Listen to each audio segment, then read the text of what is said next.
জুয়ার টাকা জোগাড় করতে হত্যাকাণ্ডও ঘটছে।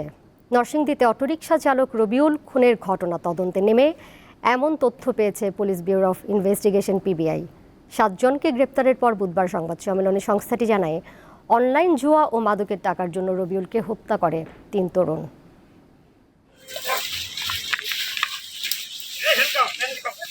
শুরুতে হত্যা ও ছিনতাই মামলার তদন্ত করে পিবিআই, তবে আসল ঘটনা বের হয় এক কিশোরকে গ্রেপ্তারের পর। মূলত অনলাইন জুয়ার টাকা জোগাড় করতেই হত্যাকাণ্ড ঘটায় 3 তরুণ। 2023 সালের 29 অক্টোবর নরসিংদীর শিবপুর থানা এলাকায় সাতপাইকা পাকা রাস্তার পাশে ধান খেতে মেলে অটোরিকশা চালক রবিউলের জবাই করা মরদেহ।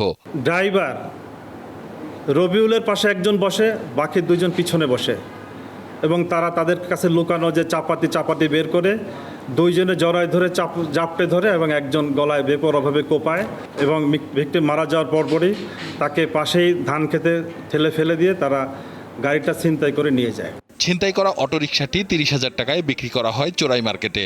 পিবিআই জানিয়েছে, চোরাই মার্কেট থেকে অটোরিকশা এবং হত্যার কাজে ব্যবহৃত চাপাতি উদ্ধার সহ এই ঘটনার সঙ্গে জড়িত 7 জনকে গ্রেপ্তার করা হয়েছে।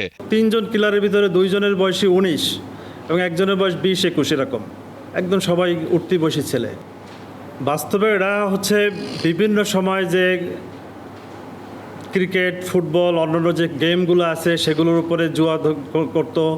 তারা আমাদের কাছে স্বীকার করেছে তারা জুয়া খেলতো, নিয়মিতই জুয়া খেলতো, বিভিন্ন বিষয়ে তারা জুয়া খেলতো, অনলাইন জুয়া খেলতো।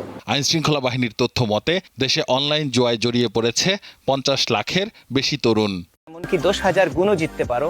আসিফ জামান, দীপ্ত সংবাদ, ঢাকা।